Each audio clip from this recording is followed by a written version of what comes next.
பல்வேறு பகுதிகளில் நடைபெற்ற முக்கிய நிகழ்வுகளை களத்தில் மதிமுகம் பகுதியில் பார்க்கலாம்.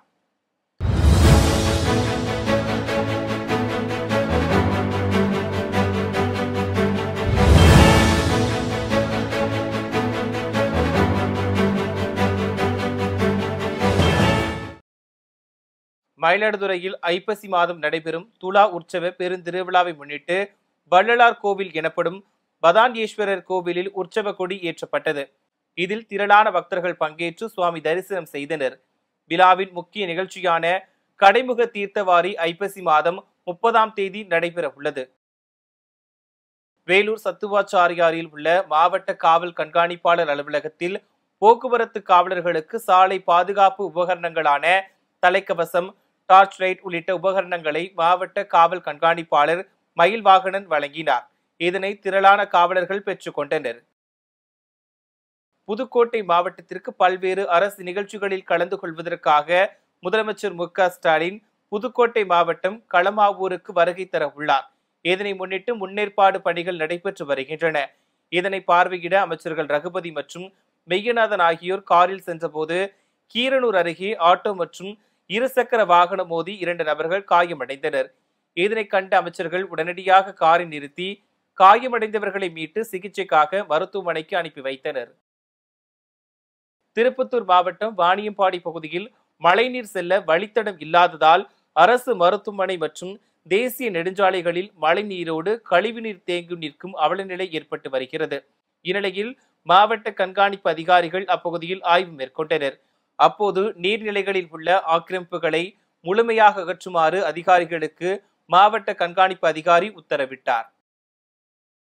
ராணிப்பேட்டை மாவட்டம் சோளிங்கரில் நீண்ட நாட்களாக பழுதடைந்துள்ள தார் சாலையை சீரமைத்து தருமாறு பொதுமக்கள் கோரிக்கை விடுத்துள்ளனர். இந்த சாலை முழுவதுமாக பெயர்ந்து கொண்டு குண்டும் குடியுமாக நீர் தேங்கி உள்ளதால் மிதிவண்டியில் கூட செல்ல முடியாத நிலை ஏற்பட்டுள்ளது. இதனால் பொதுமக்கள் மற்றும் வாகன ஓட்டிகள் பெரும் அவதிக்குள்ளாகி வருவதாகவும் மாவட்ட நிர்வாகம் உடனடியாக சீரமைத்து தர வேண்டும் எனவும் கோரிக்கை எழுந்துள்ளது. மயிலாடுதுறையில் வழக்கறிஞர்கள் சங்க தலைவர் வேலு குபேந்திரன் என்பவரின் வீட்டை சிலர் சேதப்படுத்தி தீ வைத்து எரித்தனர். இதுகுறித்து புகார் அளித்தும் தாக்குதல் நடத்திய நபர்கள் மீது போலீசார் எந்தவித நடவடிக்கையும் எடுக்காததால் ஆத்திரமடைந்த வழக்கறிஞர் ஒன்றிணைந்து உண்ணாவிரத போராட்டத்தில் ஈடுபட்டனர். இந்தியாவின் இரும்பு மனிதர் என அழைக்கப்படும் வல்லபாய் பட்டேலின் 150வது பிறந்த நாளை முன்னிட்டு மை பாரத் இயக்கத்தின் சார்பில் ஒற்றுமை பாத யாத்திரை நடைபெற்றது.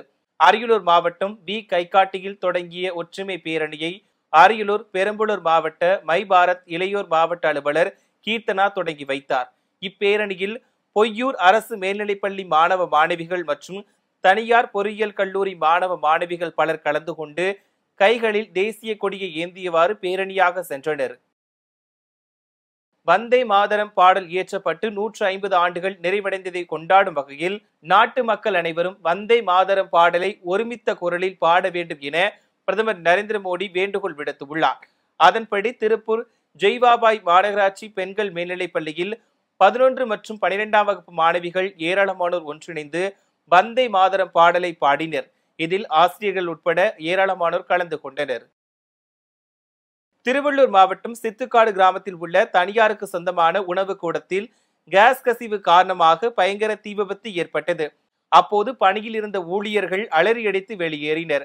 இது குறித்து தகவல் அறிந்து வந்த ஆவடி மற்றும் பூந்தமல்லி தீயணைப்பு துறையினர் 1 மணி நேரம் போராடி தீயை கட்டுக்குள் கொண்டு வந்தனர்.